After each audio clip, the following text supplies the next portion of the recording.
With the second photo, I aim to show you that the process I use is similar for all the pictures I work on, in order not to just tell you theory in individual videos, but to see my work process several times, as if we were side by side and working together, so as to maximize the information's impact.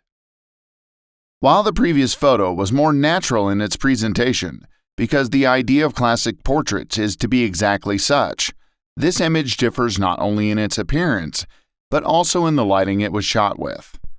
The classic portrait was shot with a large octabox to create a soft light and smooth transitions from light areas to dark ones, while here we used the beauty dish, which gives us an idea of more solid lighting to make textures more visible, as well as the small details on the skin.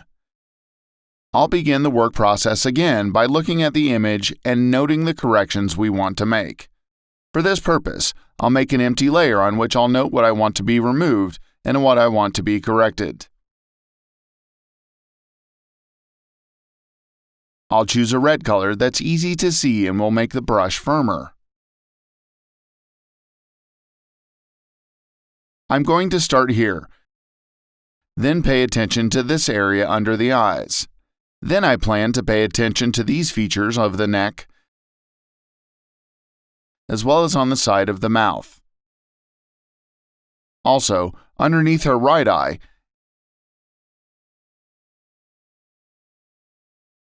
these flying hairs that are on the blouse, this area in the head,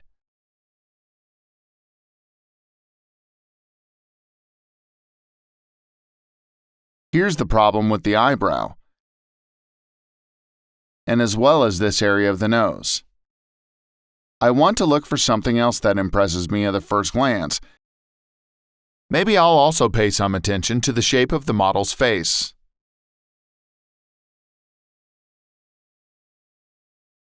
As well as to see and correct this area in the eyebrow of the model, and to correct these small flaws in the area of the temple.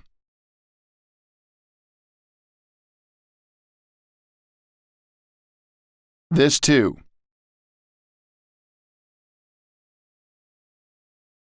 I'll also pay attention to the chin texture, as well as to the area of the lips, which should be molded a bit. Also the side of the lips. And I'll certainly pay attention to this area with the hair and ear of the model, because it doesn't look good at all where the hair falls on top of the ear. Maybe this area of makeup. Also here. The other thing that impresses me is this area of the hair. Then I'll start working. Create a clean blank layer that I'll rename Healing, and I'll save the picture to know that everything I've done so far has been preserved. The first thing I'll do is to correct larger changes. Namely, I'll use another picture from which I'll take an ear, as they were shot from an equal distance and the size of the aspect ratio is similar, so it'll be much easier to make this correction. The thing I'm going to hide it with is a mask and find the area I want to add. I'll start from the top with a firmer brush without having to consider if there will be any lines that I can then fix easily.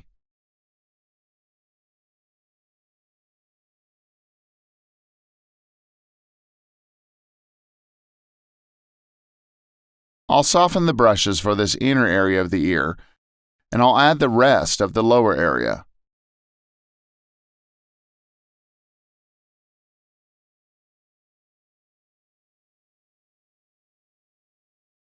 I'll soften the edges along with the hair, so they'll look as if they're behind the ear.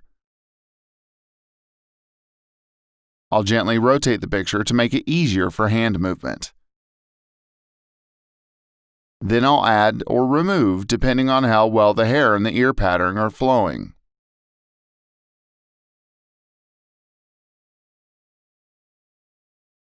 I'll use a brush of medium hardness so it doesn't look like a stamp, and subsequently I'll soften the brush to make the border areas better.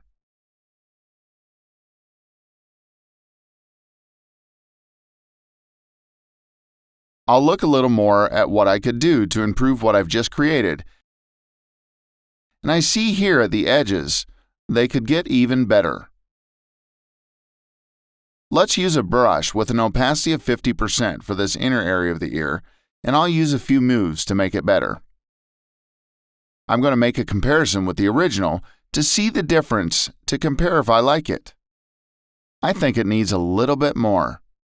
I can add this top to make it overlap a little better, and the result will be more realistic. Once I'm ready, I'm going to create an empty layer, and I'm going to merge these two to remove the mask I had a while ago. Then I'll create a layer of multiply, which will help me darken the image in order to better see the bright areas and to make the details more visible.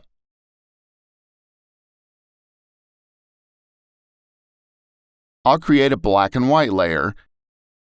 I'll set this to multiply. I'll set this to screen and use the blending option to screen to create more contrast. I'll group them into one group and rename it as a help group. That will help me darken or brighten up the areas that are less visible.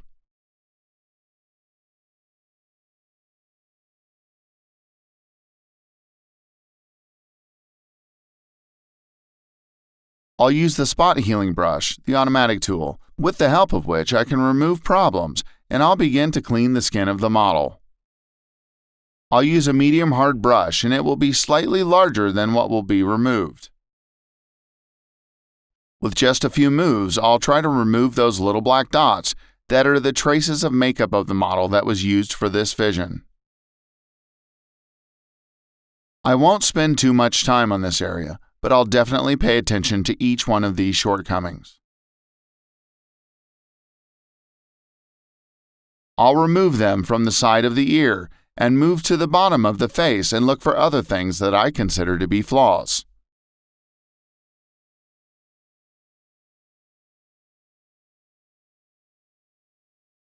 I'll rotate the picture and move to the area of the flying hairs, which are good to be removed, as they don't add anything to help the image look better. I'm going to remove that mole underneath her blouse, and then I'll focus on this area and remove the other wispy hairs on the model.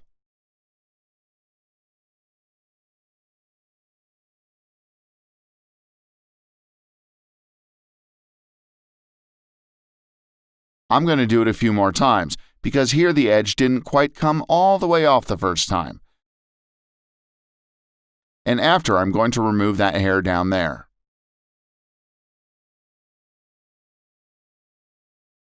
I'll then pay attention to this area here in her neck, and I'll try to keep the texture as real as possible without having to change or add anything using the clone stamp.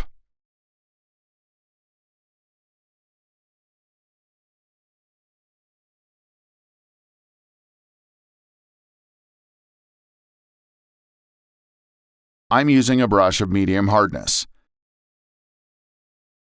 The automatic tool isn't doing well enough with this area, so I'll choose the healing brush by choosing my own places to stamp from. I'll continue with this area here between the hair on the model, and I'll remove at what first glance seems not to be good enough. For this mole, I'll use clone stamp, because even the healing brush as a hand tool failed to cope well enough. I'm going to use the manual tool again and continue working on this area.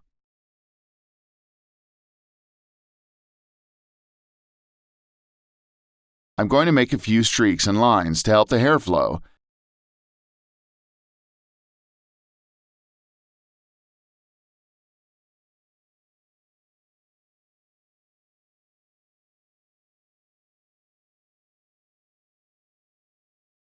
and then move to the area of the ear that I just added. And I'll choose the automatic tool to remove that hair closest to the ear. You can see that the automatic tool manages to do quite well with this area, and that's why we like what it does. When the automatic tool fails to cope with any area, I use the manual tool to manually select the places from which I get the texture. In this way, we change between three instruments, the automatic, the healing brush, and the clone stamp, to make sure we can handle every area of it, no matter what challenge it is.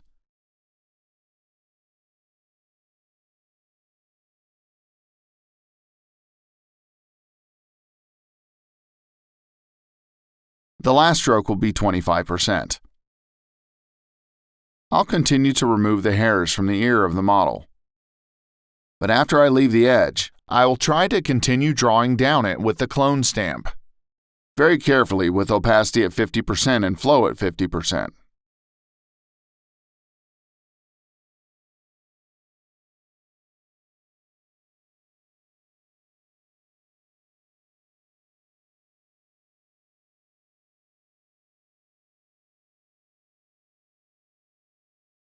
Before and after.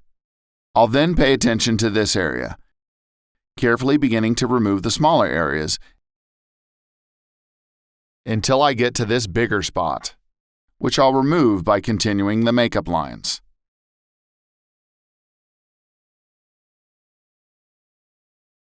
Then, with a smaller brush, I'll remove the other things that make an impression at first glance.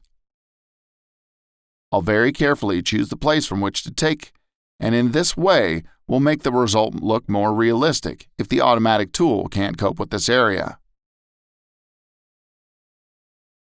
I'll zoom out to look from afar and see if there's anything that makes an impression on me and that I notice in this area for the makeup of the model. So I'll continue our lines and I'll blend in this way.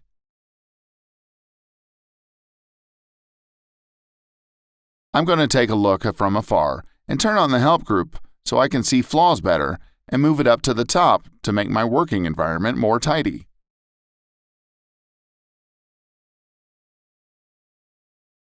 I'll create a group of dodge and burn and save the image and everything I've done so far. I'll first select the darkening layer and a brush with opacity of 30% and flow on 2%. I'll rotate the picture to make it easier for the hand movements and begin with the darkening of these areas of the skin texture, which are too visible and too bright.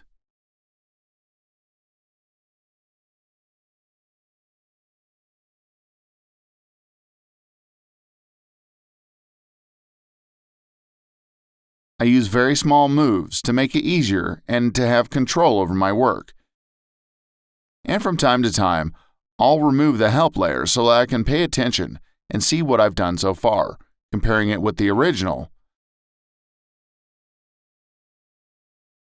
And I'll use a slightly larger brush for this area.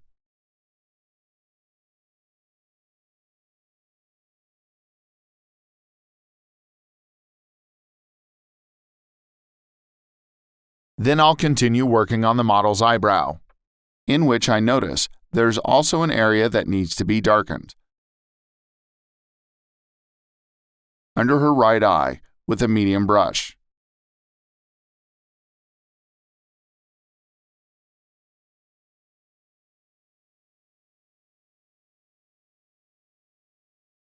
I'll get to this area and pay attention to the nose of the model. And then here, to her right cheek. Now onto her temple, and gently, with a few moves, add a brush with opacity of 30% and flow on 1%. I'll gently brush this area of the sides of the model's lips.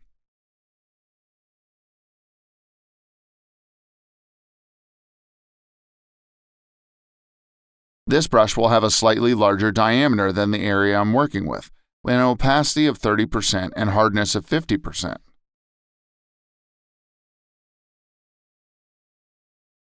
Since our model has so many freckles, we're not obligated to comply with the distance between them.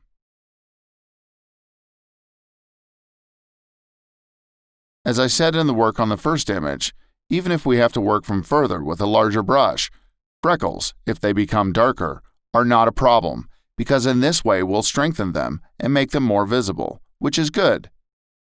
However, if we work between the freckles and we dim the bright areas with a small brush between the distance of the freckles, then the skin will become too flat.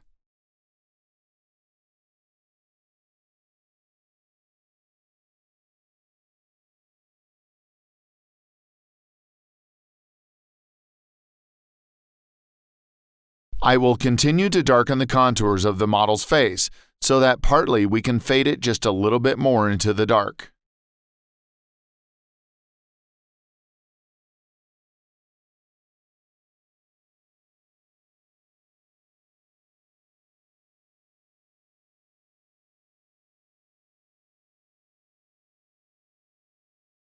I'll use the healing brush again, and on the healing layer, we'll remove this area of the eyebrow.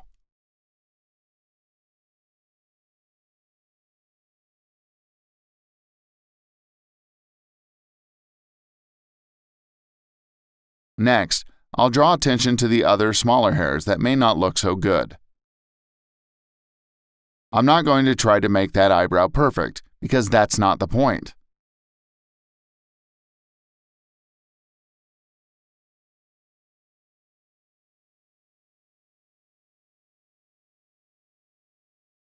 I'm going to pay attention to these little dots.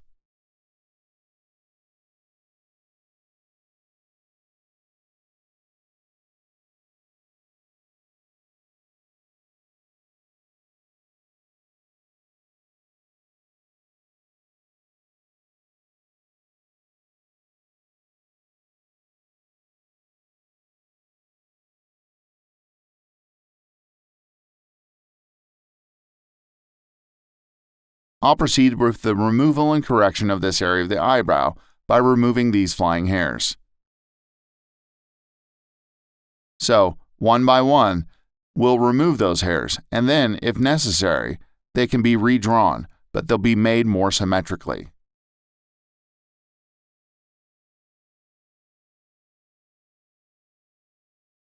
It's going to be at 75%.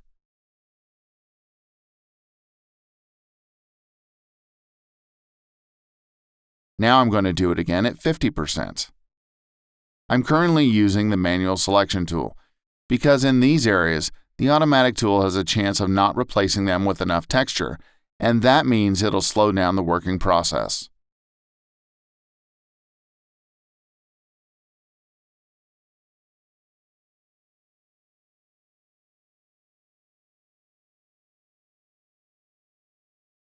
I'm going to take a little more here and add this area.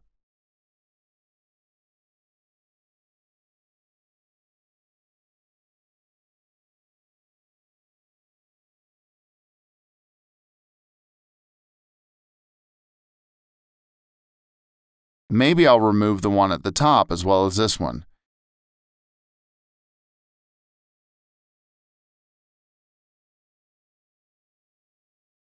And you can see that after I remove these hairs, something like a hole is forming. To fix this, I'll take the brush and choose a color that already exists in the image, and I'll try to paint some hairs to simulate real ones. I'll use a hardness of 80% for the brush, and I'll add a few strokes in this direction.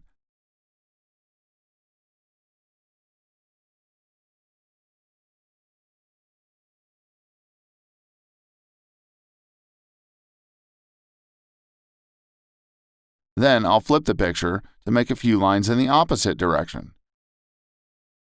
I'll choose a darker color and a lighter color so that they can be different and so the features and lines I'm creating won't be all exactly similar.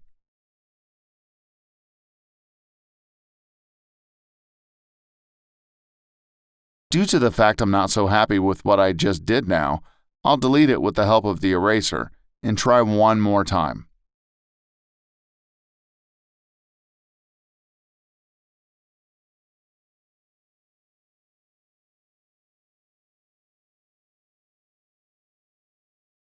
I'll try to approach the shape, hardness, and color of the real hairs of her eyebrow in the image.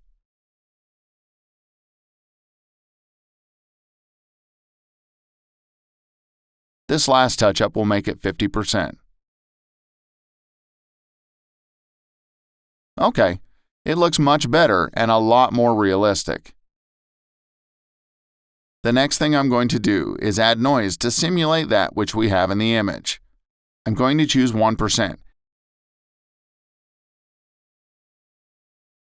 and the effect will be 70%. I'll move on by choosing the darkening layer, and for the brush, opacity at 30% and flow to 2%.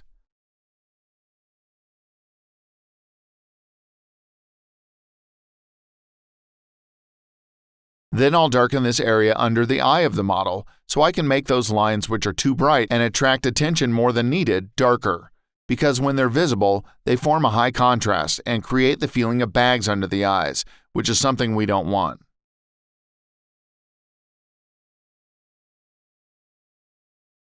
I'll continue by darkening the light areas, and here I'll repeat as much as I need to until I get the perfect blend of light and dark. Then I can even out the skin flawlessly.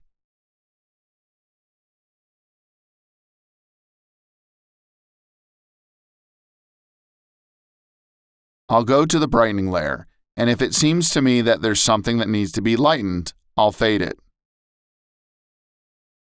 I'll do everything gradually so as not to overdo it with effects and so that I don't have to fix what I just did. I'll turn off the help group and rotate the picture so it's much more comfortable on my hand. You see, when I work methodically and lightly, the result is much better.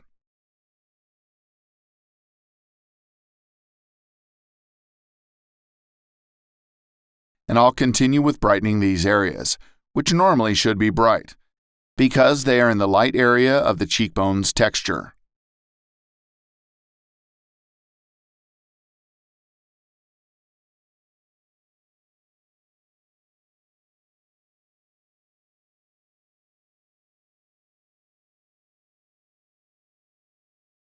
I'll select the darkening layer and continue my work in the same way, turning the photo so it suits me.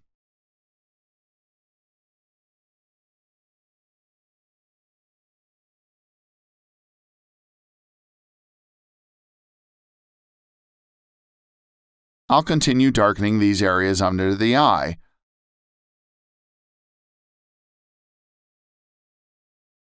I'll work in this area to improve the shape of the nose of the model.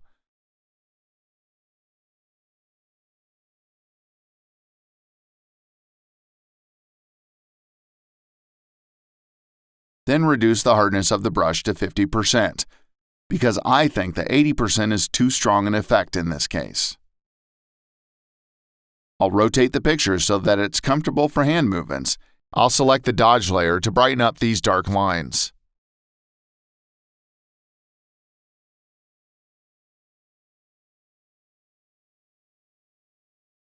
The last stroke will be at 20%. I'll turn on the help group to see if there's something that I notice, and I'll see what I've marked for corrections in this area. Because what I've done so far has distorted the colors in the area under the eyes, the next thing I'll do is create a blank layer, and I'll use the color blending option. I'll rename it to color and use a stamp so I can replace the colors that have just been distorted by dodge and burn.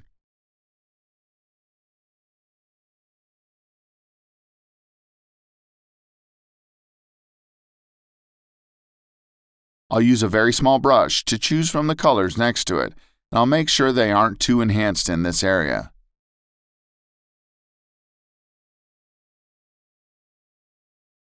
As you can see, I've worked with a small brush between the freckles, and it reduced their prominence, which in turn, unfortunately, managed to make the area under the eyes a bit flatter. We'll fix it later.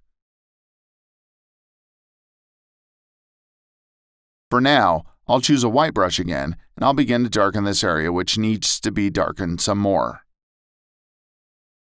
I'll rotate the picture and choose the brightening layer set at 20%.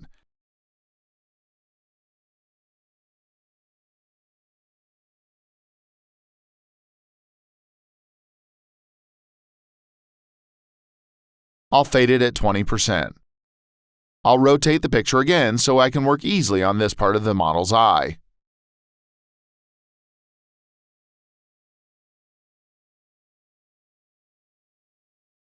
I'll turn on the help group to see the details better, and then I'll continue working on this side of the model's eye some more.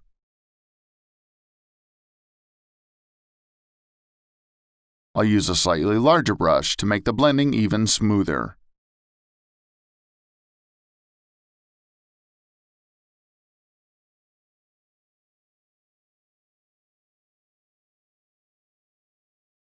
I'll select the brightening layer and continue working under the model's eye a bit more.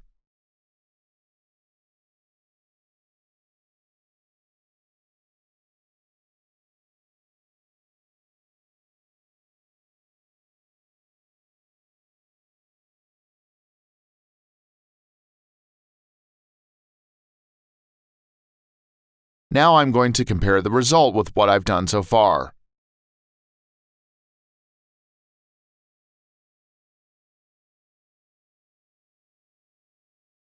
I'll choose the darkening layer by continuing my work under her right eye. In the same way, we have to darken the light areas which are too bright and attract attention. As you can see here, there are color distortions as well because of the dodge and burn, but we'll fix that later.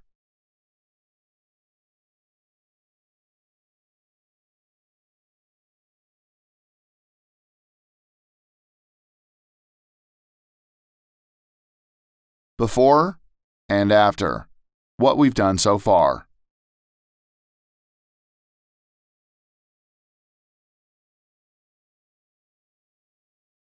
I'll fade at 15% and continue with this area. In the hair of the model, where there are lighter areas which are much more visible, even without the help group.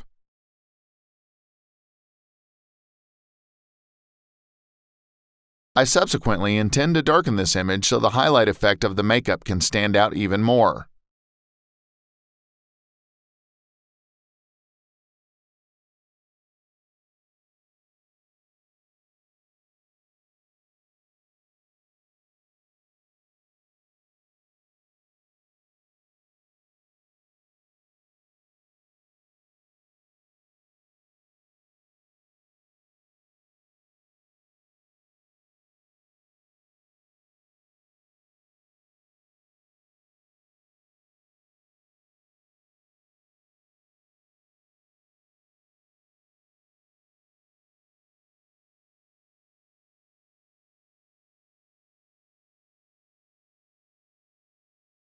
I'll continue in this area of the neck of the model, darkening first the lines which are too bright.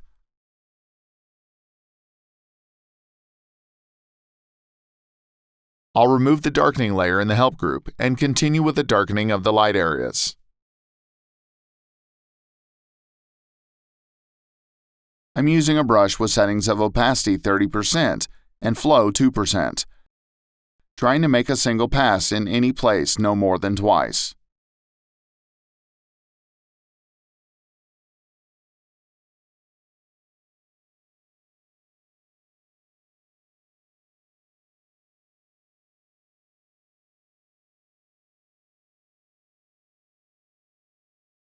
I'll turn on both the brightening layer and the darkening layer to create greater contrast and to better see the details and what should be removed. I'll select the burn layer to work with the light areas again.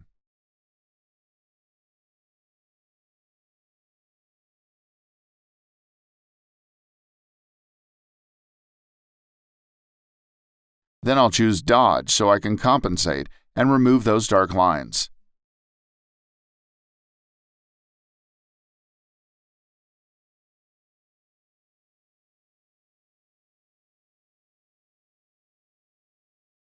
The brush settings are currently 20% opacity and 2% flow. I'll fade at 20%, maybe even at 10%.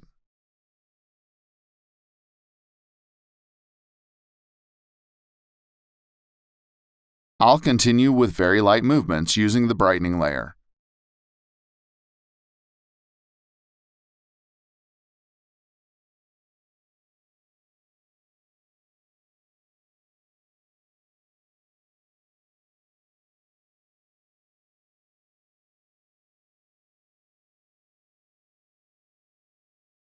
Note that here, in the same way as the model's neck, there's some color distortion, and it has to be corrected, and we'll do that later. I'll continue my work on her left cheek, and then I'll continue under her left eye and nose.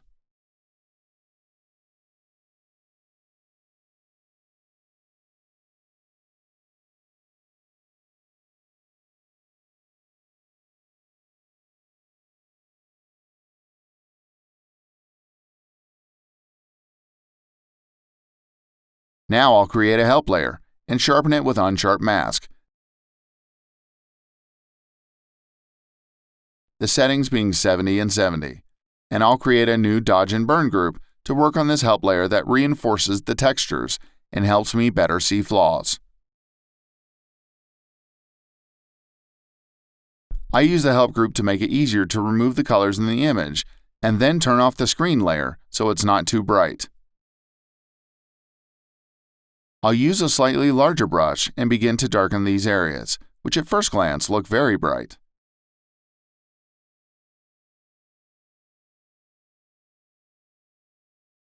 If something seems to me to be too dark in the bright areas, I'll lighten it up using a brush with 15% opacity and 2% flow.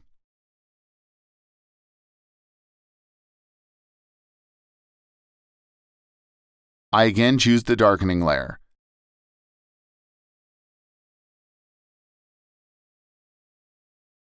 Then the brightening, if necessary. I'll change it and change the zoom to work with both the light and darkening layers. It's advisable to work with the photo sometimes as it will be seen by the viewer, because if we look at it too closely, and it'll subsequently be viewed from afar, the result may look fake.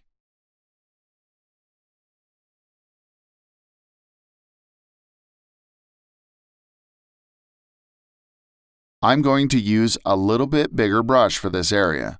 The hardness will be at 50%.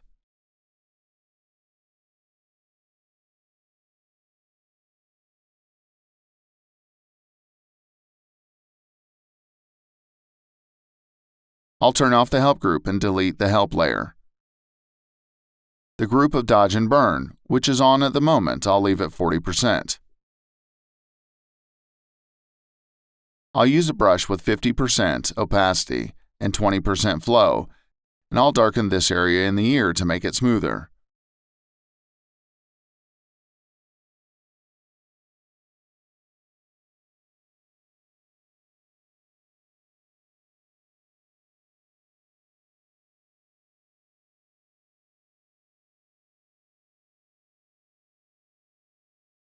I'll use this brush here, and I'll brighten these areas in the light to stand out.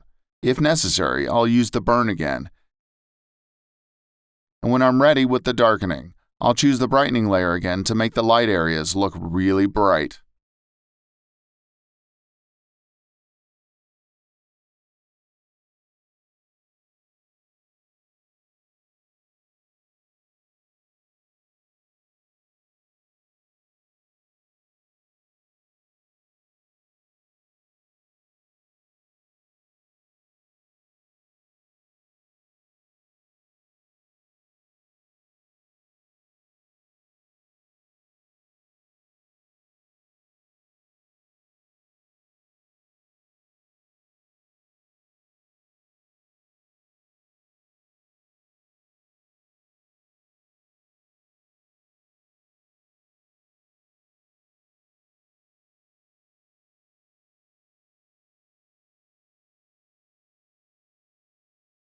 I move the layers, so I'm going to go back one step. I'm going to lighten up some more of the upper ear.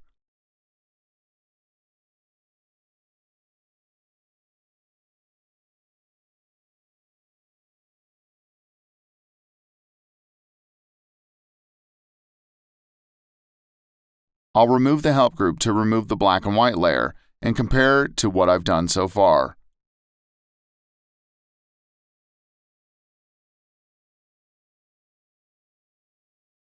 I'll save what I've done so far and continue darkening this area under the eye.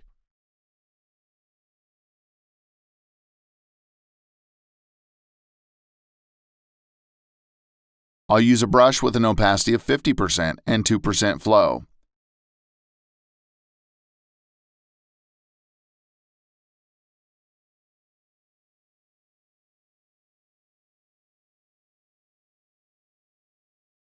When necessary, I'll rotate the picture to make it easier on the movement of the hand. The next thing we'll work on will be the lips of the model.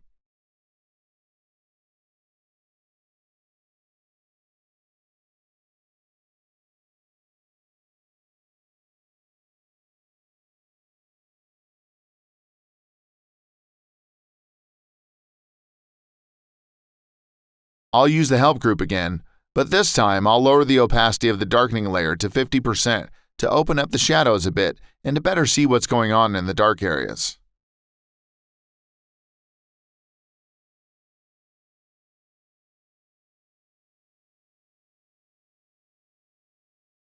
Interesting how long it took me to realize that I was actually working on the multiply layers, and I'm not doing anything as an effect.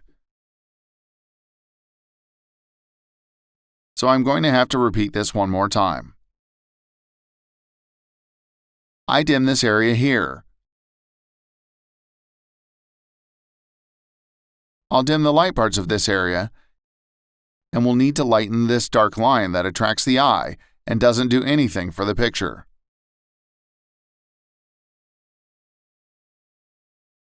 Then, I'll brighten the lines in the bright areas of the lips of the model, and we'll fade at 10%.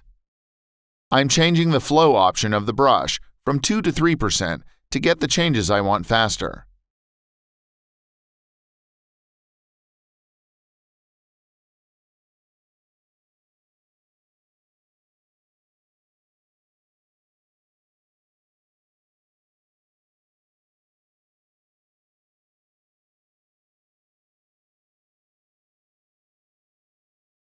I'll darken this area of the upper lip, remove the help layer, and continue to work with the darkening layer.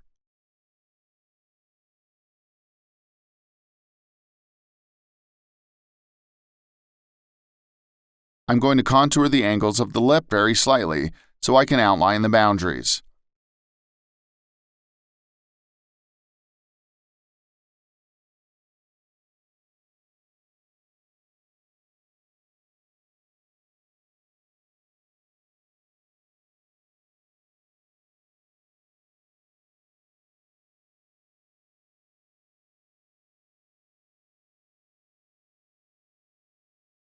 Now I'll take a look from afar and compare the differences from before and after. I'm going to darken that area at the bottom of the model's lips.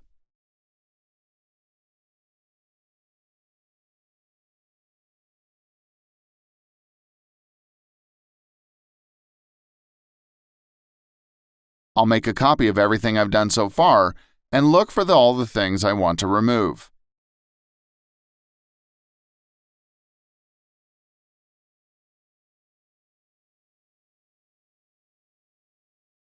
I'll dim the image a tiny bit by using curves.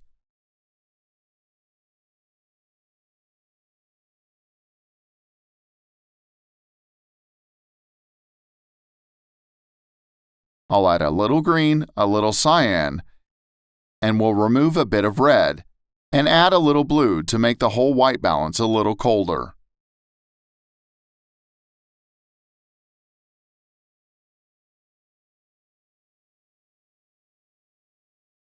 I'll use curves once more, selecting the light, and I'll add a little blue.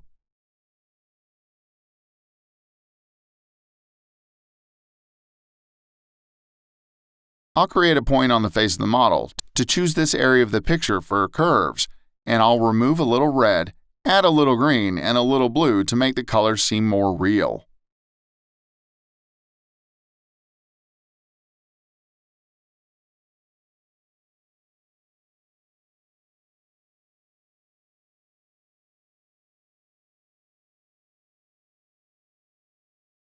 Then I'll use color range and try to select the freckles of the model by trying to use one of the automatic channels. But I see that they're not doing a very good job. Therefore, I'll try to select them manually.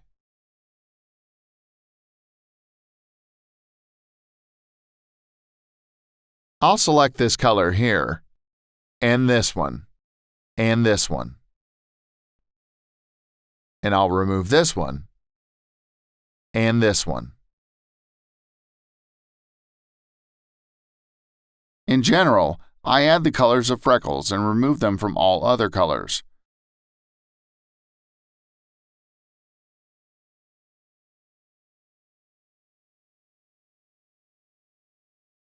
I select from this and remove from others.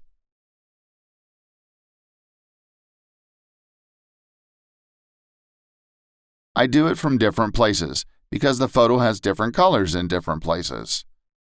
I press Q to see what I've selected so far, and what I get as a result, I'll keep as a new channel with an alpha mask.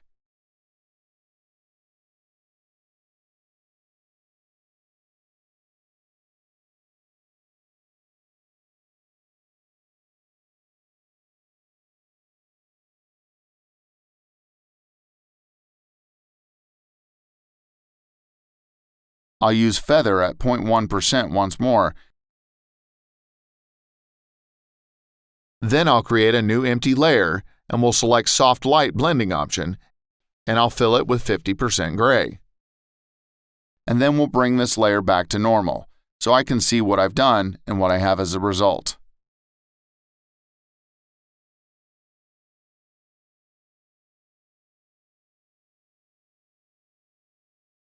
I'm going to use curves to try to dim the freckles I just made before.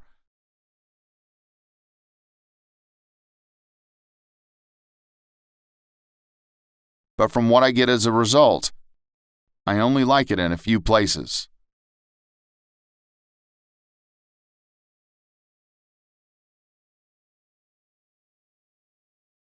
I'm going to make them a little darker and not so red.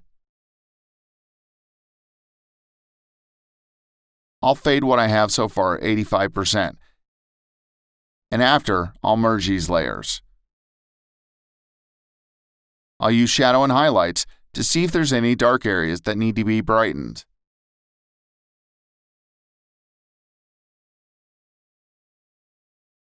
The next thing I'm going to pay attention to in this area is where there's a lack of color.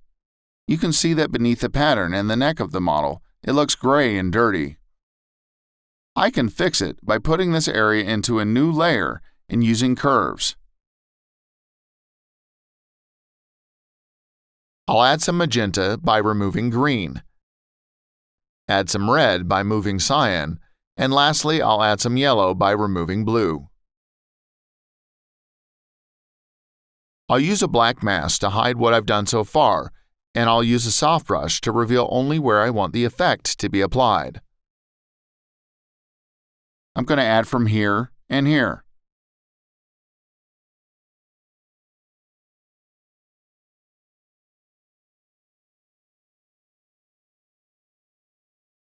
The brush settings I work with are 60% opacity and 50% flow. I'll add a little bit more in this area.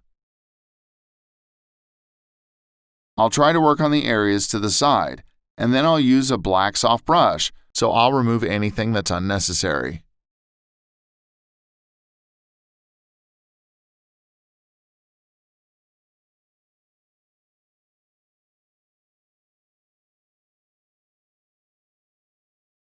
Now it looks a bit better, a lot more realistic, yet there's more to be done.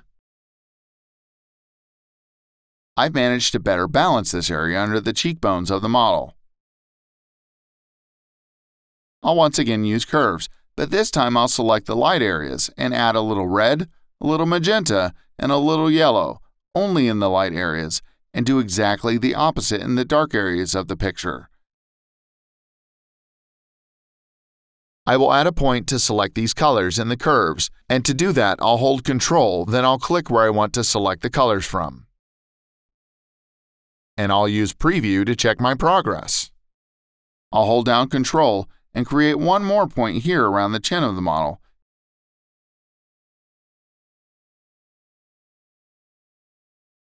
What I did was add yellow, red, and magenta in the light, and in the dark areas I do exactly the opposite. Because working with curves, you modify the curve, and by adding or removing a color from the lights, for example, you also add or remove a color to the midtones as well. Because I added colors into the midtones, I had to do the opposite in the light areas to compensate. Here I'll use selective color, and in the red channel I'll remove a little magenta, -10, and cyan, -10, and I'll click OK. We'll leave this effect at 25%. Then I'll use color balance to add some blue color into the midtones to make it cooler, and in the highlights I'll remove a little red, and in the shadows I'll add a little blue to make them a bit colder as well.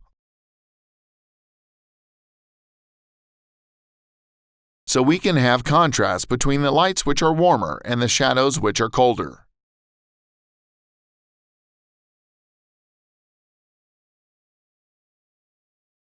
In the middle, I'll also add a little magenta and a little red and remove the cyan. What I did was make a contrast between light and dark. As in the dark, I added a little blue, and I added a bit of red in the midtone areas. What I did was called color contrast.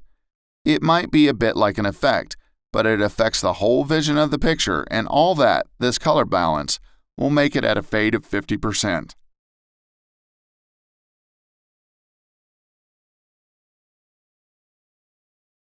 I want to take a look around and figure out what the next thing I'll do is.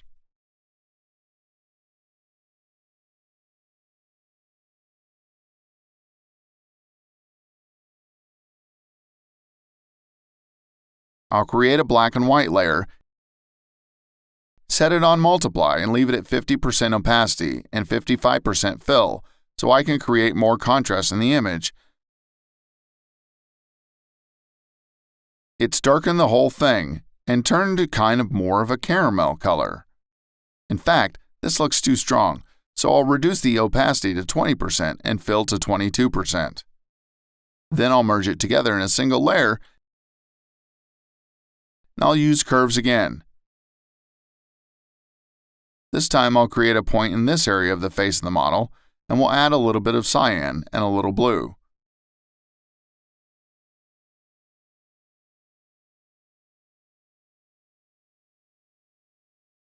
I'll select the alpha channel I created earlier with the freckles that we made using the color range.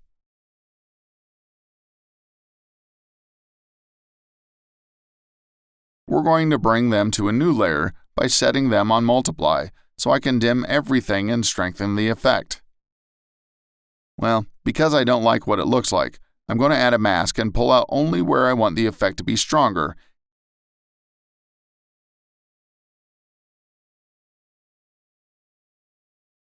And as a last touch, make it 15%.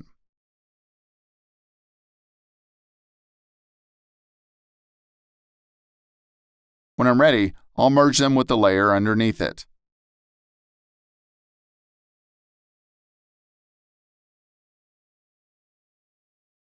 I'll use curves again so I can select the bright areas, adding a little red and a little yellow. I'll make a point in this area so I can remove some blue. Remove cyan to make it warmer. And this is what I get as an effect. When I'm ready, I'll hit OK.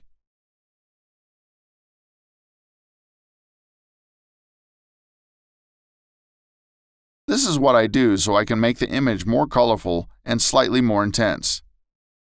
The other thing I'll do is use vibrance at 80% and a saturation of -10 or -20, making the colors more dense and saturated. This effect is very suitable when you want to make colors seem much fuller.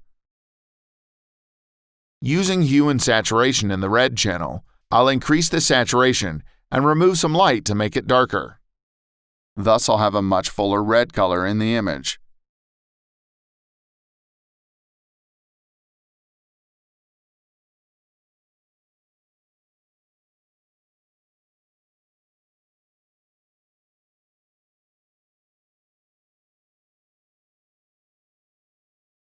I'll use color balance once again, and in the highlights I'll remove some blue and cyan, and in the midtones I'll remove some green to make them a bit warmer, and click OK.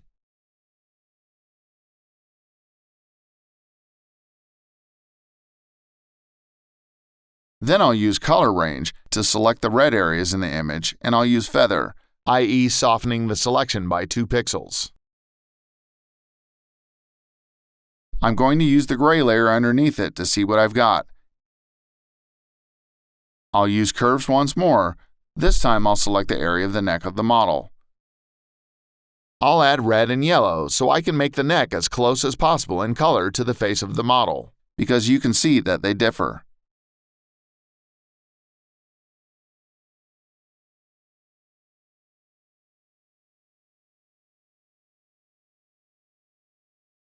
The next thing I'm going to do is create a new empty layer, set its blending option to color, and add an existing color and brush on this part of the image to balance it a bit. We'll add some in the area under the cheekbones of the model and under the chin. I'll add it with a brush at 50% opacity and 50% flow. Next, I'll choose a different color to blend any color differences in the same place. Then I'm going to use the eraser to erase if there is something I have added here.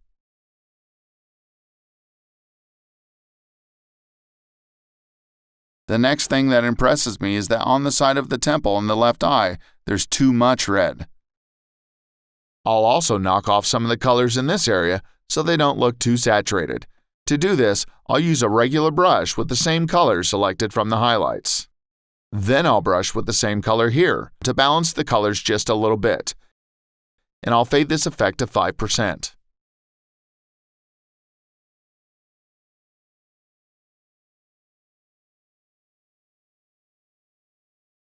I'm going to use some more red here and keep it at 5%.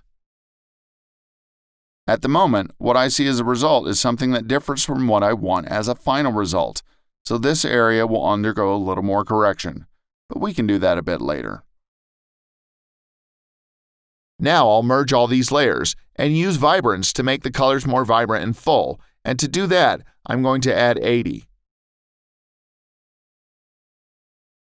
Too much vibrance would cause the photo to look artificial, so we'll only use it on these areas. In our case, that will be the area that looks gray and not so saturated with color under her cheek.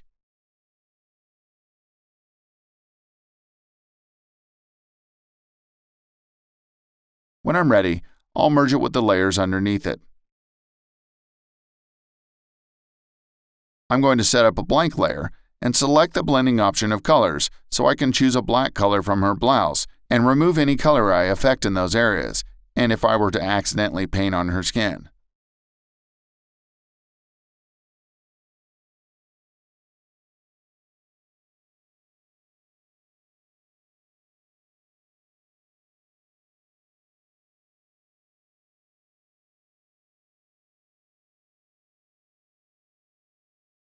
In the same way, I'll remove the red in the shadows and keep this entire effect at 7%. When I'm ready, I'll merge it with the layer underneath. Then I'll use hue and saturation. I'll move the yellow towards the red color, and I'll also raise its saturation to make the color more intense. However, at 50 it seems too much like an effect, so I'll bring it down to 24 and move the yellow to -57, which will make it even more redder.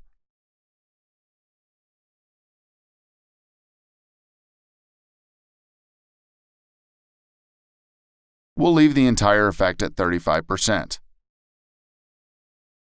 So I balance and remove some of the yellow shades in the photo. The next thing I'm going to do is use a luminosity mask to adjust some of the highlights in the image. We'll attach the selected mask to an adjustment layer, which I will set to screen. This is so I can reinforce the bright areas of the image. In order not to choose another mask, I'll use this one again and Control-click on it to select what I just created. I'll invert the mask and create another layer, but this time set on Multiply, and thus I select everything else except for these bright areas in the image. The combination of these two layers will give me stronger contrast, and the color in the image will become a bit more caramel. Since the effect of the dimming is too strong, I'll leave it at only 22% opacity and 22% fill. The effect of lightening the light areas is also too strong. That's why I'll leave that at 30% opacity and 33% fill. Then I'll create another dodge and burn group.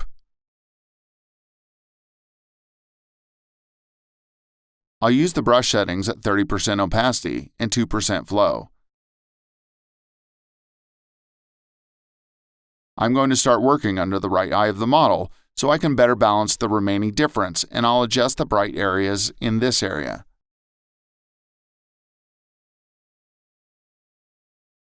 I notice that the brush I'm using is with blending option on divide, so I'll change it to normal. I'll choose the darkening layer again, and with very light motions, I'll try to contour the border of the face.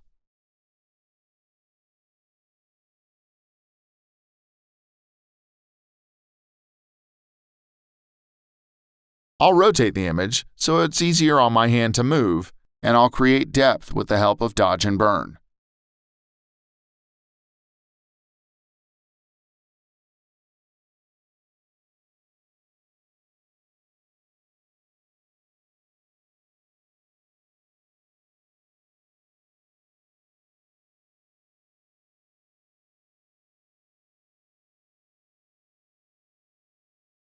Because what I did seems to me to be too worked on, I'll use a mask and remove some of the effect by using a brush at 20% opacity and 20% flow.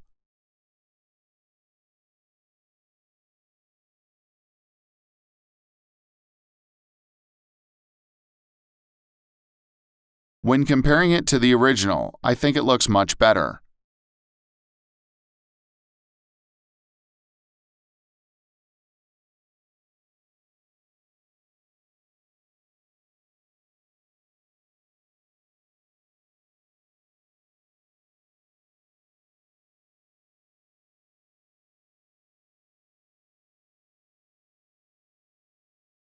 I'm going to darken this area of the model's nose a bit more so I can create even more depth.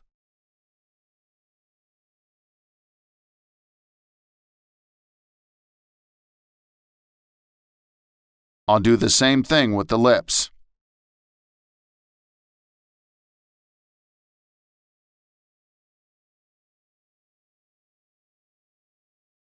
As with my last touches, it'll be at 10%.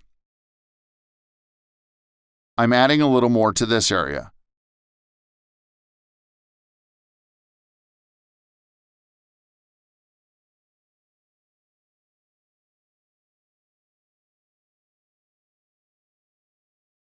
I'll create a new layer of color, and with this help, I'll change the color in this area of the eyebrow of the model, which stands out at different and bluer than everything else around it.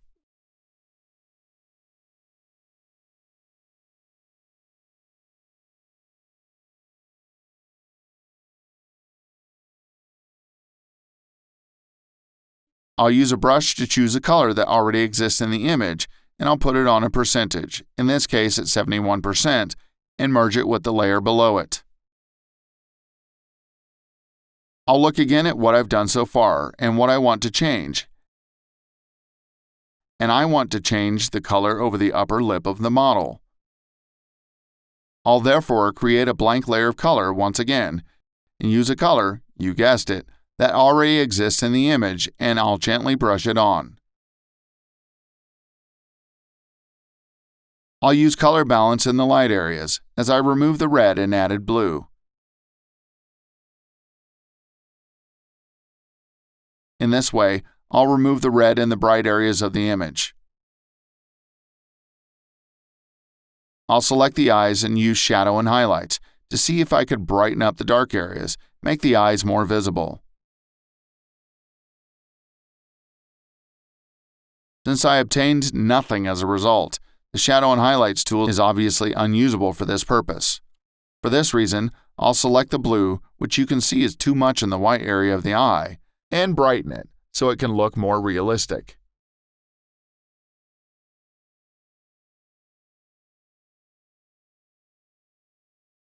On this layer, I'll add a mask and I'll reveal only when I want this effect to be applied.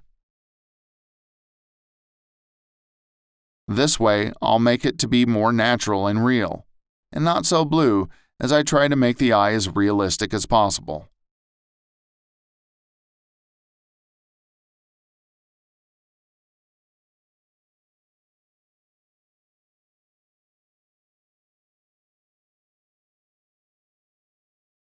Comparing it to what I've done so far, I see I need to select the eyes once more and make a new layer. What I'm going to do now is brighten this area with the help of levels, by adding light into the midtones and into the bright areas.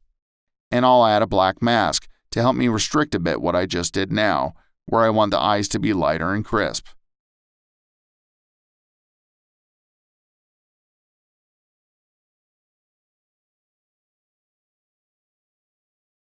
For this purpose, I'll use a brush at 50% opacity and 40% flow.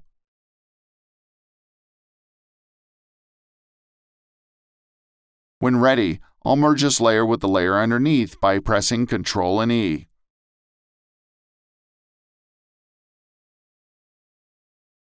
I'll use opposite vibrance, which will make the colors in the photo much fuller. For this purpose, I'll use 50% vibrant and -5 to 6% saturation. This is called opposite vibrance, thus adding vibrance and removing saturation. This way you keep the colors real, but much more saturated, something you cannot achieve if you use only saturation.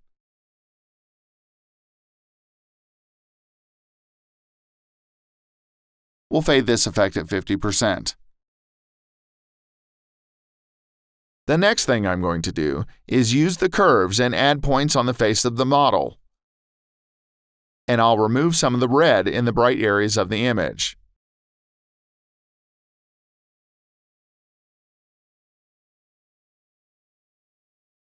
And I'll fade this effect to 40%.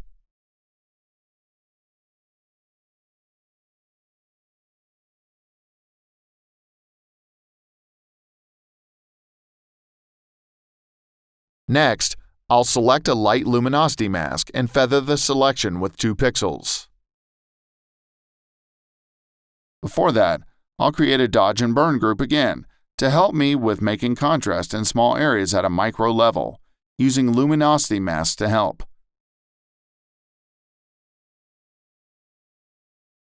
I create the group for dodge and burn.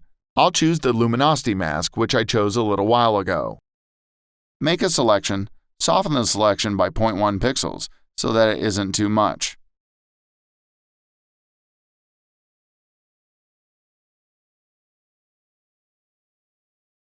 I'll use a brush with a hardness of 50% and start adding light only in the bright areas.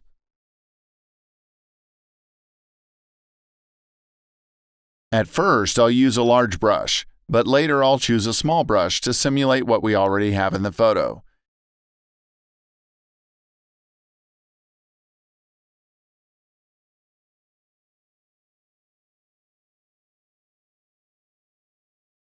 You see, when I have a light mask as a selection, the lines can be rough from motion.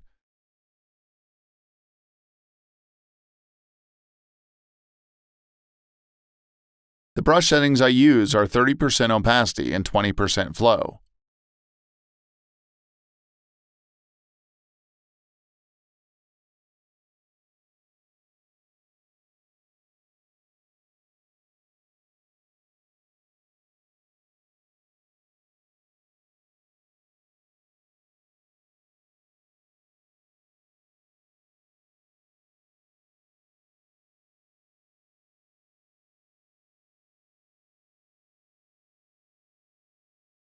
I'll select the same luminosity mask by holding Ctrl and clicking on it.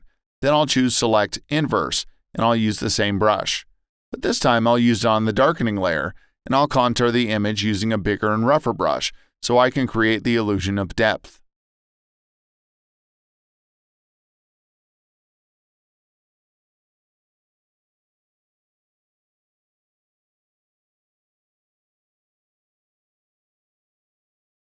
It's going to be at 5%.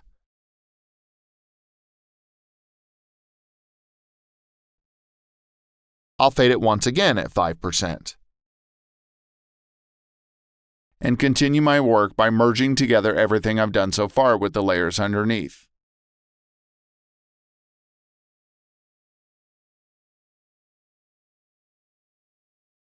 You can see that in the beginning our photo is much more yellow, and now with these color adjustments, I think the photo looks much better.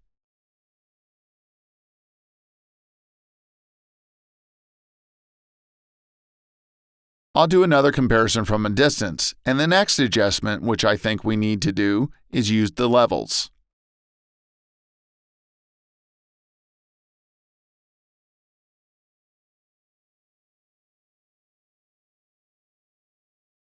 Brighten and sharpen the lighter areas in the midtones. Enhance the dark tones some more too.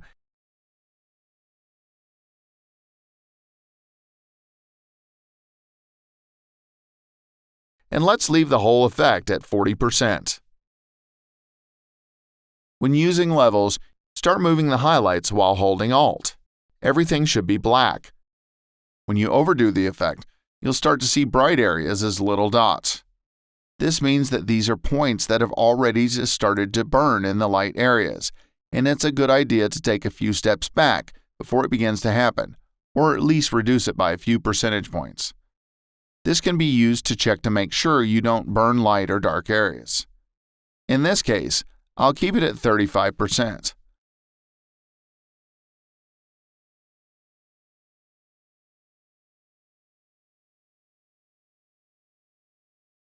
I'll look at what else I want to correct in the picture, and I want to raise the eyelid of this eye.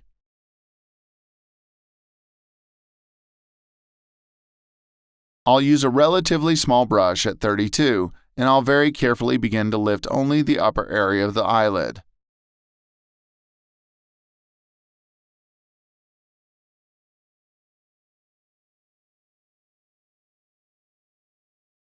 The next thing I'm going to do is lift up and brush up the shape of the jaw.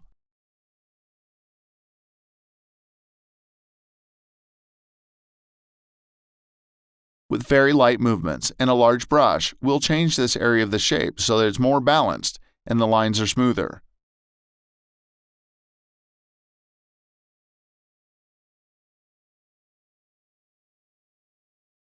This needs to be a little change in the area of the chin and the nose of the model, and we'll use a very small brush.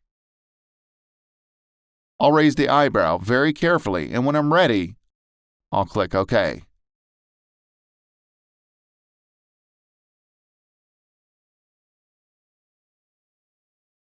I'll use color balance in the light, adding a little more cyan and adding a little green to remove the magenta. We'll keep this at 85%. I'll create a new group for Dodge and Burn. I'll turn on my Help group to better see the details. I'll use a brush again with opacity 40% and flow at 2%. I'll start by darkening the dark areas in the eyes, so that I can generate greater 3D and depth in the eyes of the model.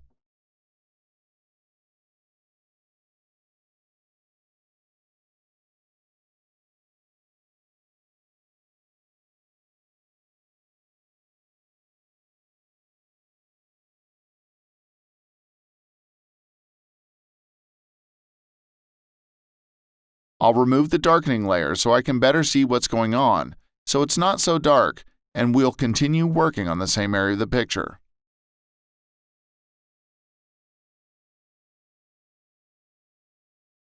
I repeat what's already dark and will eventually lighten up and those areas that are bright. I'm going to do the same thing with the other eye.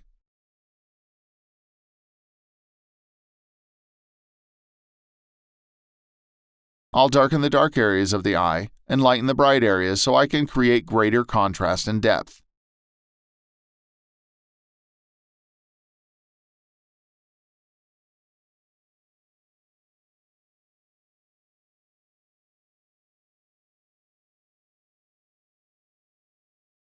I'll go back to the other eye with a white brush on Dodge with 20% opacity and 10% flow.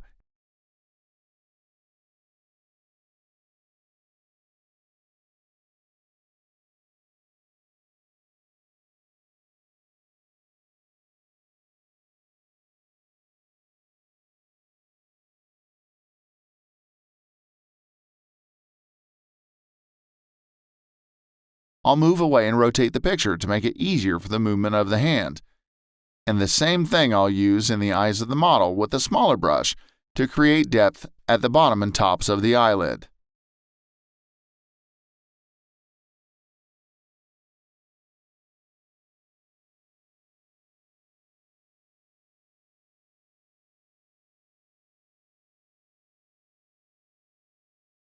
Now I'll use a very small brush in the eye of the model again so that I can create depth below the lower eyelid.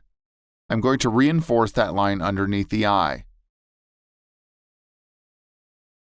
Then I'll select Dodge, and in the same way, I'll begin with the brightening of the eyelids.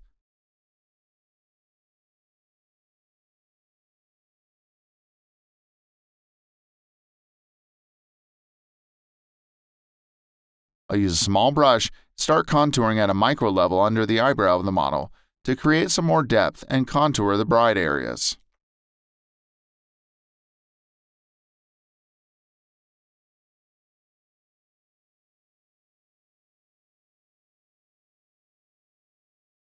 I'll add some more light to the outer area of the eye.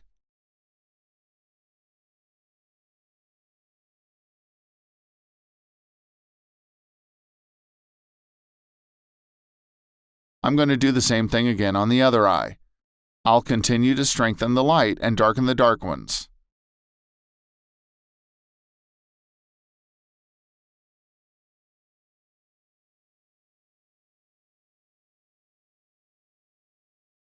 I'll create a similar thing on the lips to be able to create depth in this area, as well as on the eyebrows of the model to make them more crisp and expressive.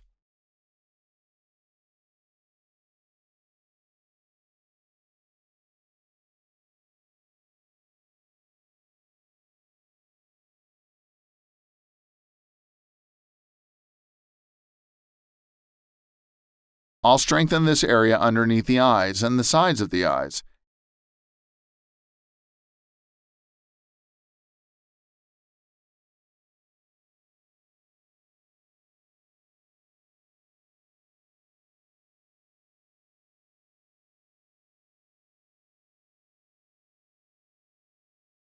And I want to look at it from afar and see what the results are. And because in places my effect strength seems too strong for what I want, I'll use a black brush with opacity 50% and flow 50% to remove some of the effect I just created.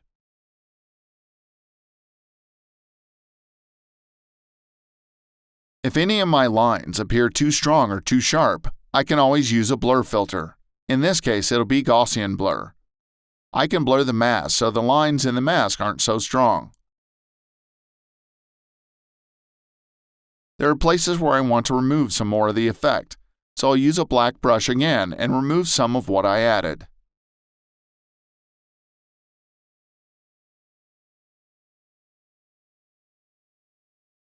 The other option is when I want to add a blur in the mask, I can use the feather settings. This way I can always return to it and correct it later. That's what I'm going to do with dodge adjustment layers.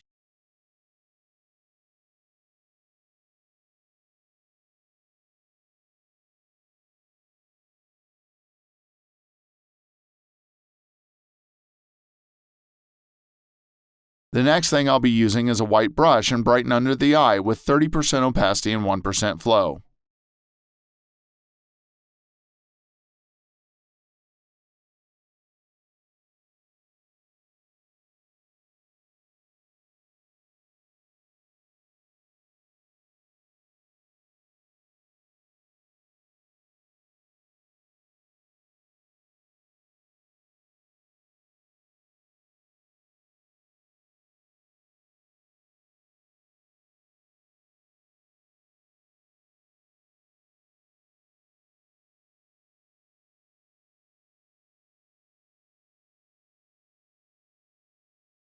I'll darken this area in the hair and the boundaries between the skin and the hair to make the boundary smoother. In this area, I'm going to use a bigger brush and also work some more in that area.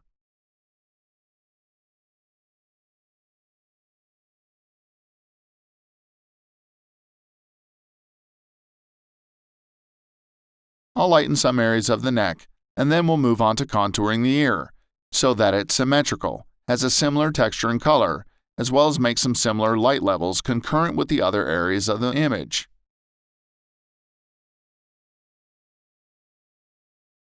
Because if some areas are too visible and others are untouched, it'll be obvious and will look strange. That's why I want to lighten the light in this area, as I'll darken the dark spots afterwards.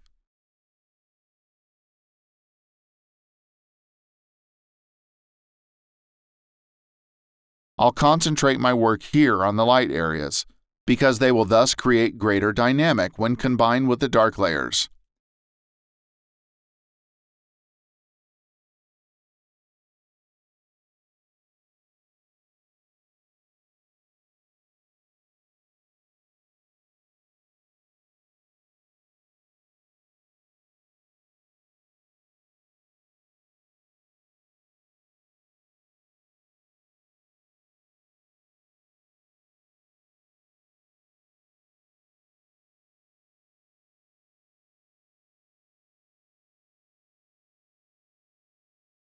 Here I'll use a slightly larger brush, and finally set this effect at 8%.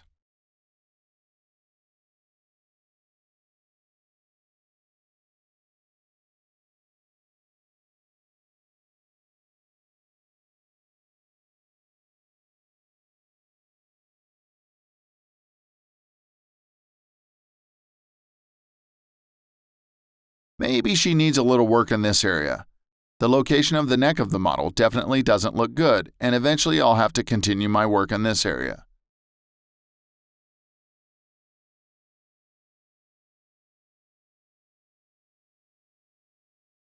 I'm going to make a slight change in the eyebrow zone.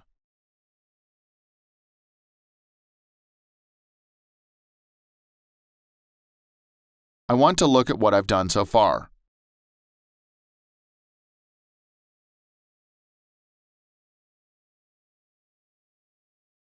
I'll rotate the picture and select the darkening layer, and with its help, darken these micro areas on the lip of the model.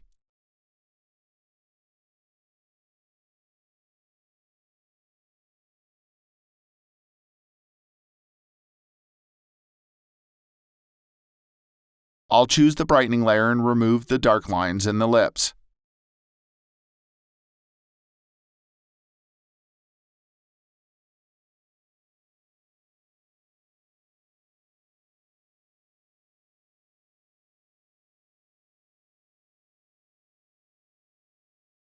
I think it's beginning to look much better. Before and after. I'll darken the dark areas in the eye and lighten the bright areas to make the contrast even stronger and sharper.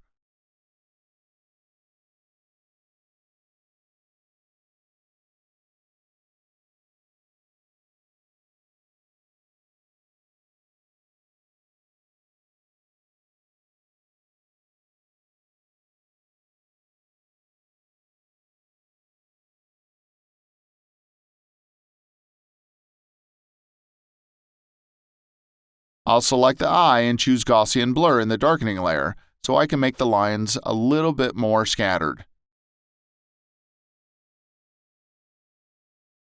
We'll keep that effect at 40%.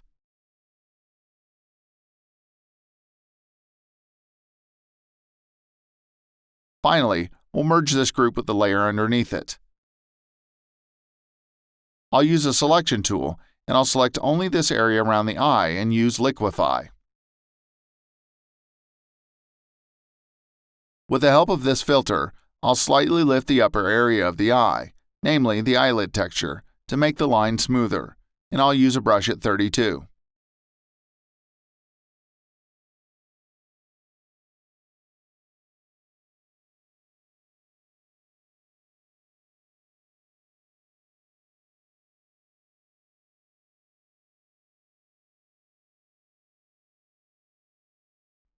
And now compare my current state with the original. Because the effect seems too much, I'll delete it and try again, this time making the effect much more inconspicuous.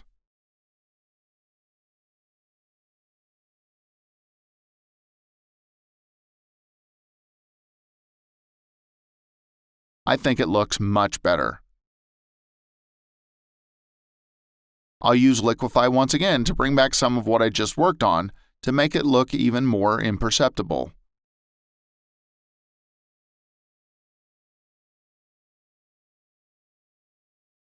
I'm going to compare with what I just did, and I just don't think this effect is worth it at all, so I'm going to take a few steps back.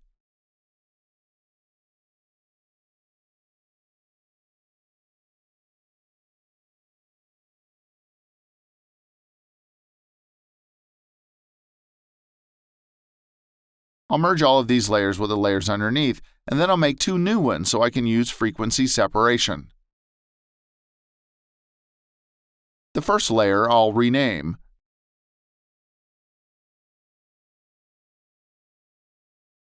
and blur it with a median filter.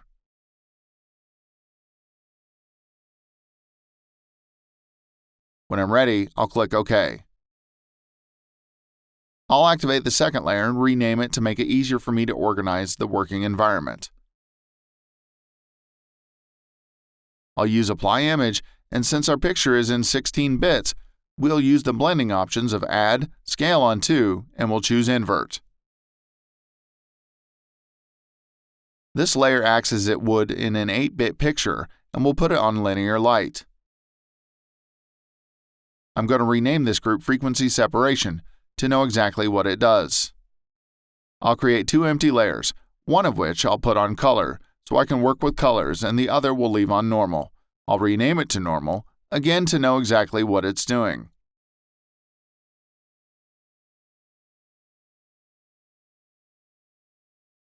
I'll choose Clone Stamp, and I'll choose a place from which I can get and replace the colors of the image.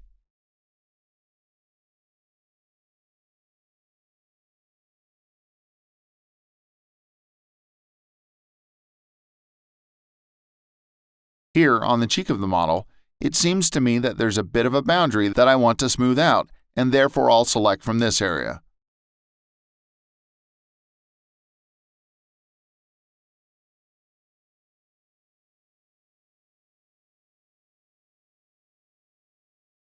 Under the other eye, I'll also add a little bit, and we'll make the transition from light to dark even smoother.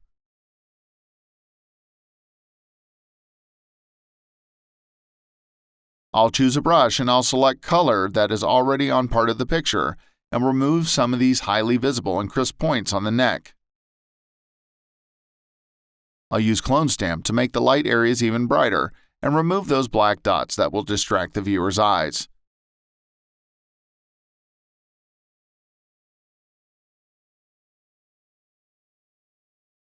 I'll do the same thing in this area.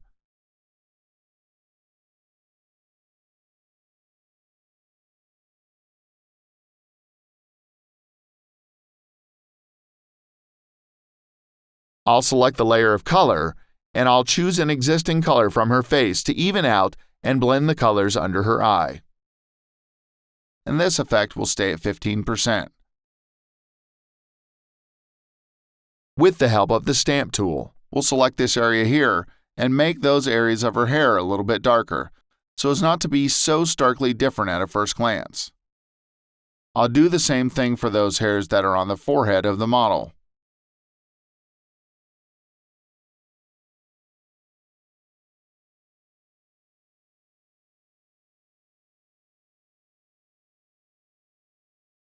We'll keep that last effect at 20%.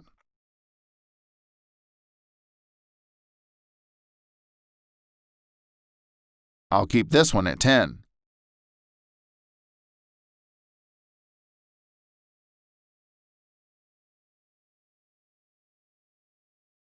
I'm trying to blend the whole thing even more than it is.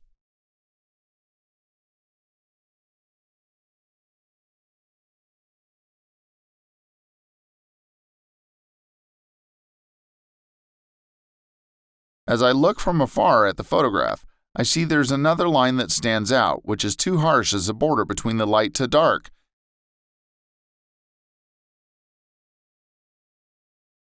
So I'll zoom in a bit.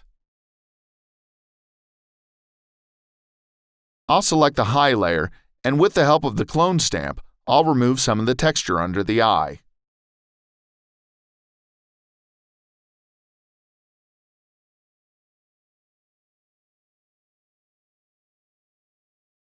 Now I'll choose Current and Below, and I'll try to add some more light and color, keeping the effect at 20%.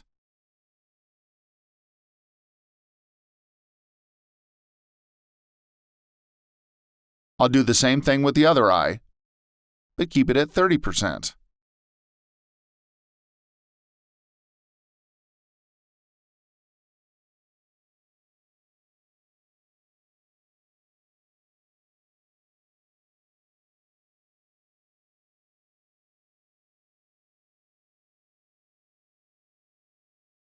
I'll merge everything I've done so far with the layer underneath it, and then I'll create a new Dodge and Burn group.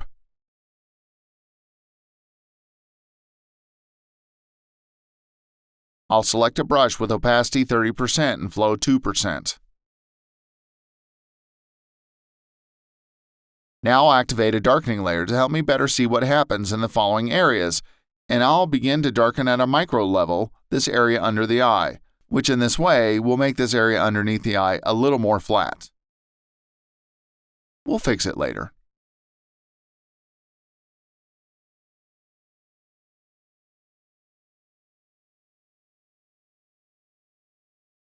I'm going to make a few more changes underneath the eyebrow, darkening the bright glow of those dark areas.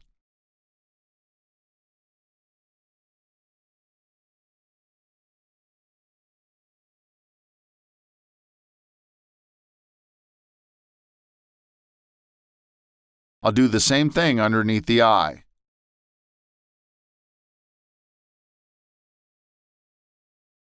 I'll add a little more light.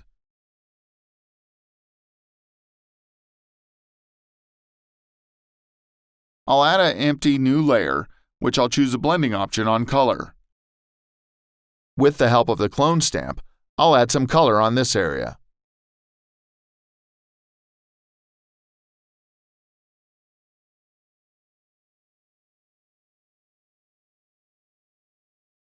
Now that looks too saturated with color. I'll choose a darkening layer and add quite a bit in this area.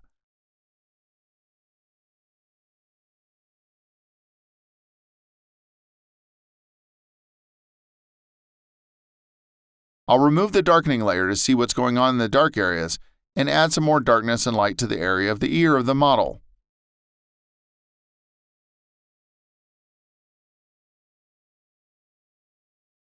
Very light movements so as not to be too visible.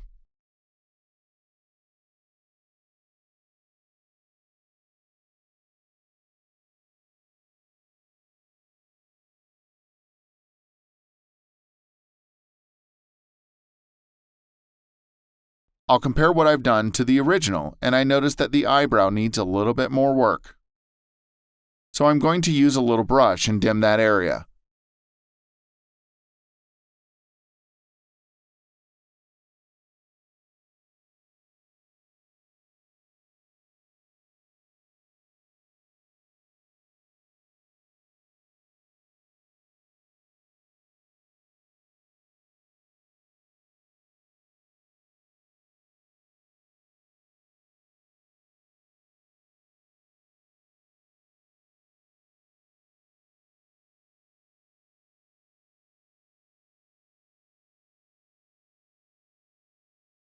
I merge this group with the layer underneath.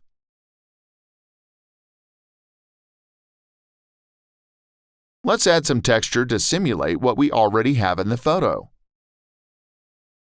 To do this, I'll use a filter that will simulate the pores of the skin for those that we currently need it. For this purpose, we'll go to Filter, Pixelate, and choose Pointillize.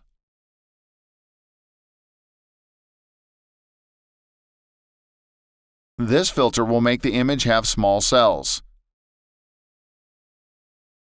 I'll choose the right size for them, and because they're colorful, I'll choose Luminosity to match them with the skin color. Because that effect's too strong, I'll bring it down on its percentage. I'll put on a black mask and reveal only where I think there's a need. But for this, I'll use a brush with a hardness of 75 because the texture is loud and crisp, and the brush can't be soft.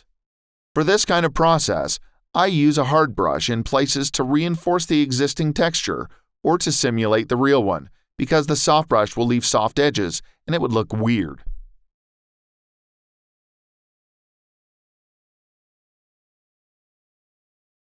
I'm going to add some in this area. With the help of this filter, you can easily simulate skin pores in other photos.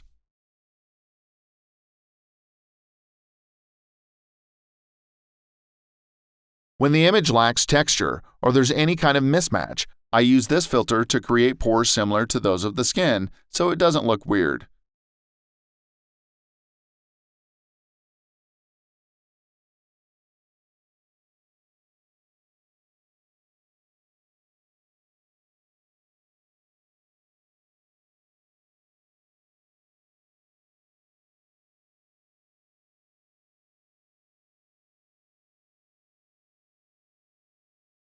When I'm ready, I merge it with the layer underneath it.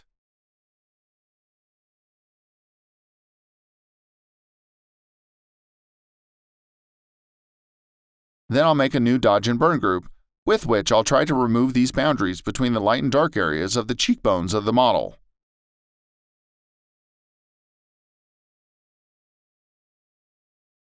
I'll start this time by brightening to make the transition from light to dark smoother. The brush settings we use are 30% opacity and 2% flow.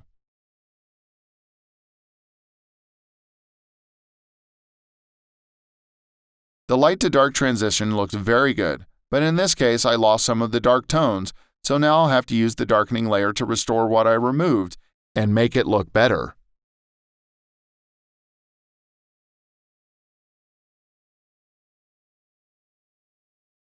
I'll try to make sure that I find the balance between light and dark, and the transition from light to dark becomes smooth, but still has a boundary, though is not to be pronounced as it was earlier.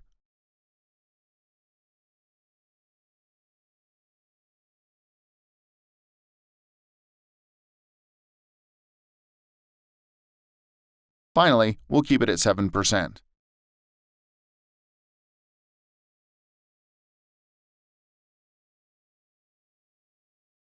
This group will merge with the layer below, and I'll make another layer as a duplicate of this and set blending options on multiply. I'm going to create a black mask to hide what I've done. I'll use a 30% hardness brush, and I'm doing this to restore the freckles that went missing during the work process.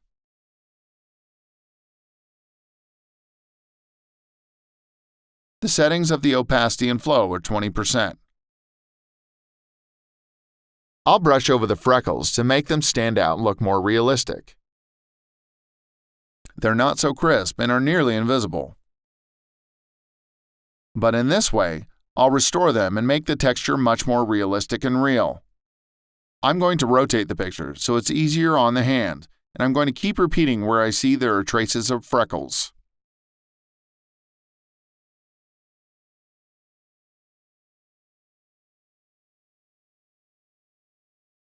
With a small brush, I repeat several times on each area where I think a freckle should be.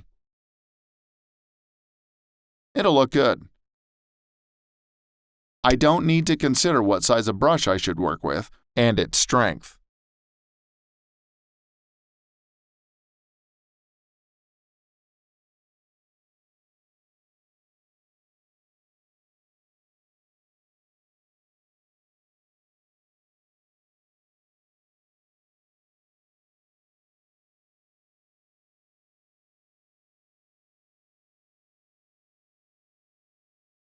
When I'm done, I'm going to turn off the help group to see how it looks when there are colors, and I think it needs a little more work. So I'll reactivate this help group and continue with the same process.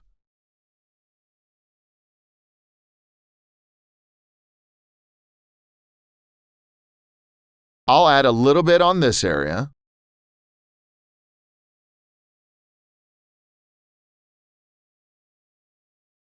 On this side of the eye,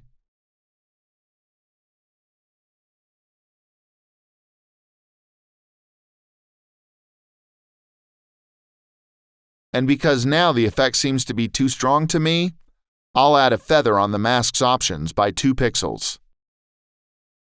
For the second layer, I'll put it on a percentage and I'll keep it at 55%. I'll put it in a group to see the effect of those 2 layers, and when I'm ready, I'll merge it with the layer underneath.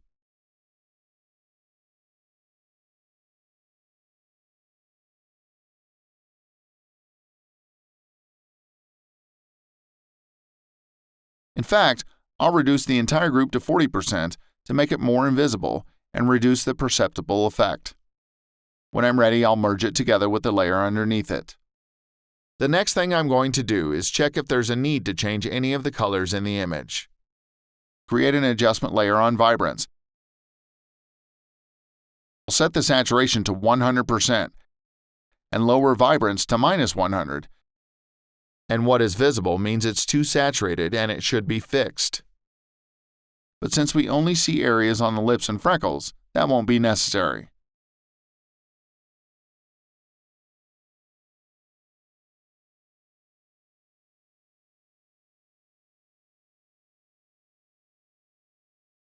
I'll use vibrance at 50 and saturation of -5, which will enhance and make the colors much more saturated.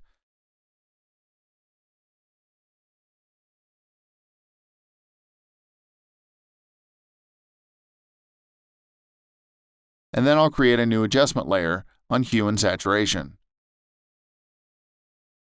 I'll choose the red channel, raise its saturation, and remove some of the light. This way I'll make it darker and more saturated.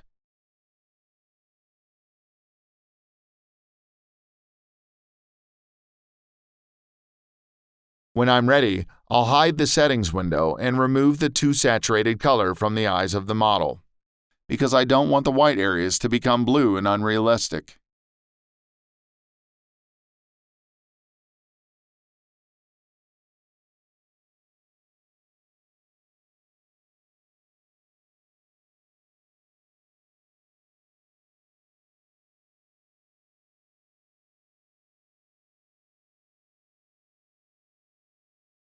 This last effect will stay at 75%. As the effect was strong, I'll apply where I don't want the effect to be so strong.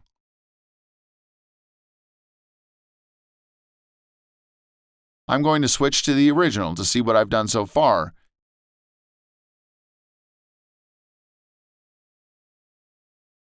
and make a new group with Dodge and Burn.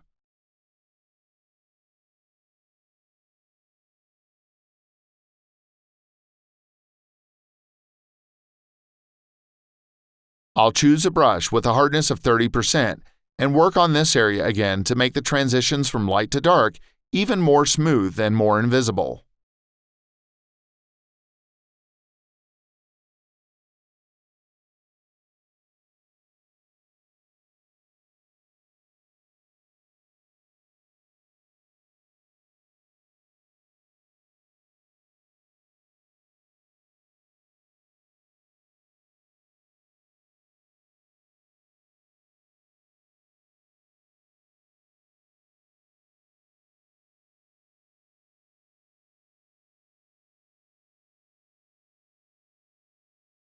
Because the effect was too strong, I'll back off some of the effect on some places.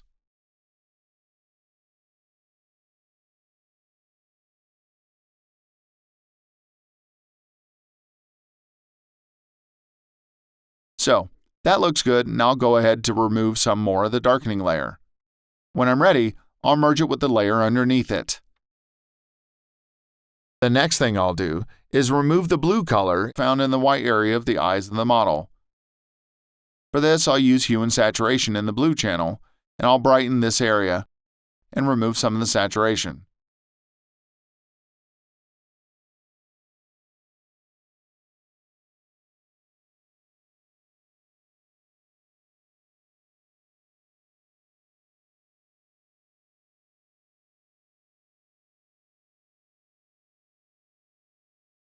Because the effect was applied on the whole image, and I want it to be only on the eyes, I'll take a step back, and using the history brush, I'll use the effect only on the area of her eyes.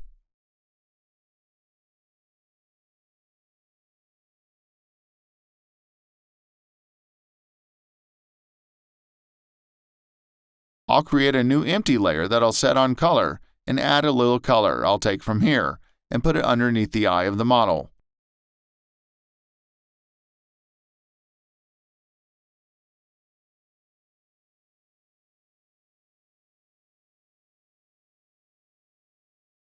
When I'm ready, with the layer at 60%, I'll merge it with the one underneath it.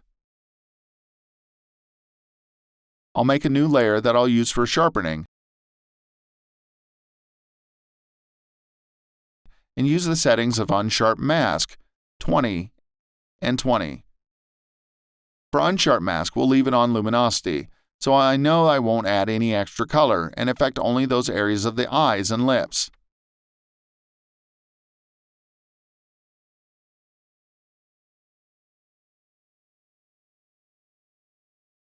Then I'll use Unsharp Mask one more time, but this time it won't be equal, so I'll be fine.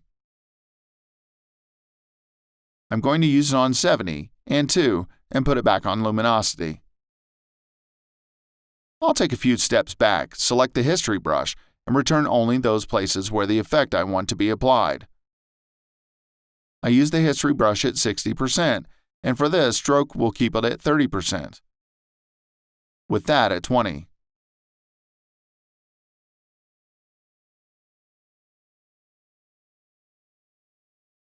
I'll also strengthen the texture of the lips.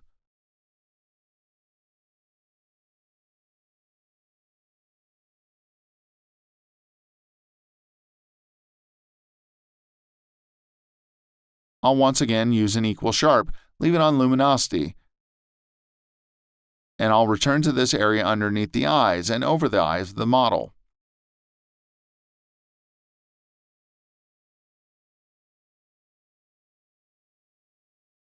I'll add a little bit to the area of the nose and lips.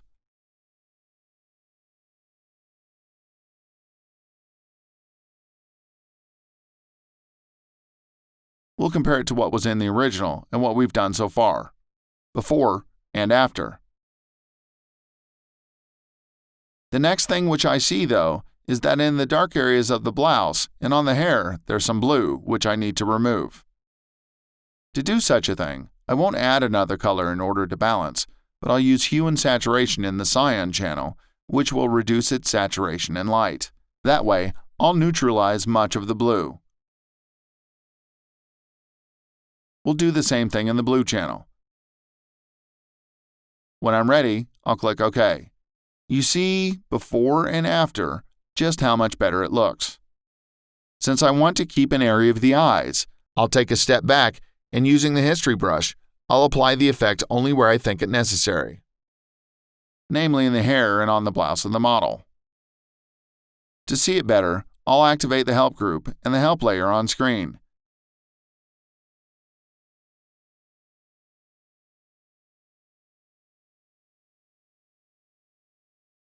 In this way, I've successfully managed to keep the blue eyes of the model, which is why they're so much more impactful from this change.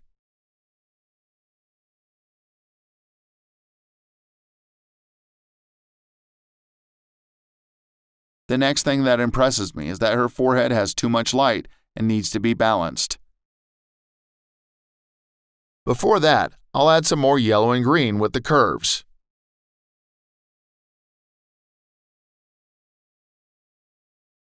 I'll keep this effect at a percentage. And now looking at the picture, I'll make the model's forehead have a little bit less light and not be so prominent, so we can emphasize some more on the bottom of the face than on the upper area.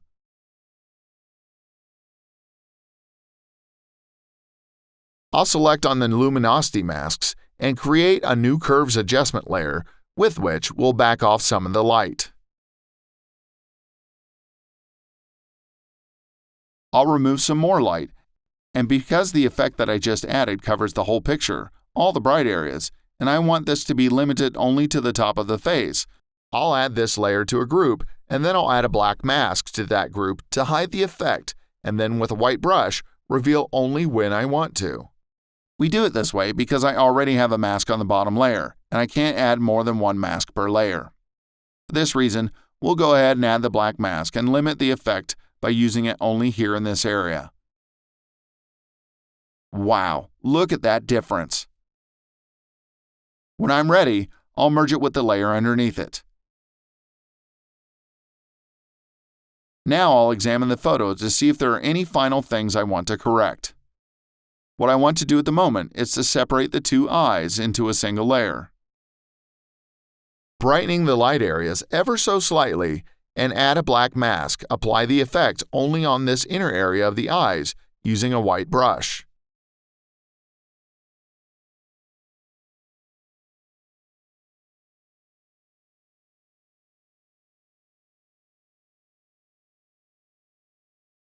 When I'm ready, I'll merge it with the layer below it. Since there's more blue in the white areas of the eye, I'll use hue and saturation one final time to remove the light in the blue areas and go over them with the history brush, only on the places I want the effect to be limited to.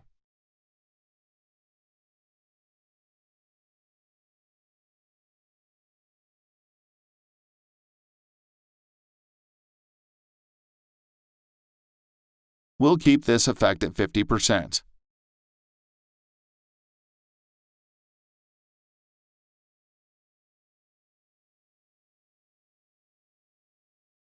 When I'm ready, I'll compare it with what I've done so far, and this time, I think we're going to keep this picture.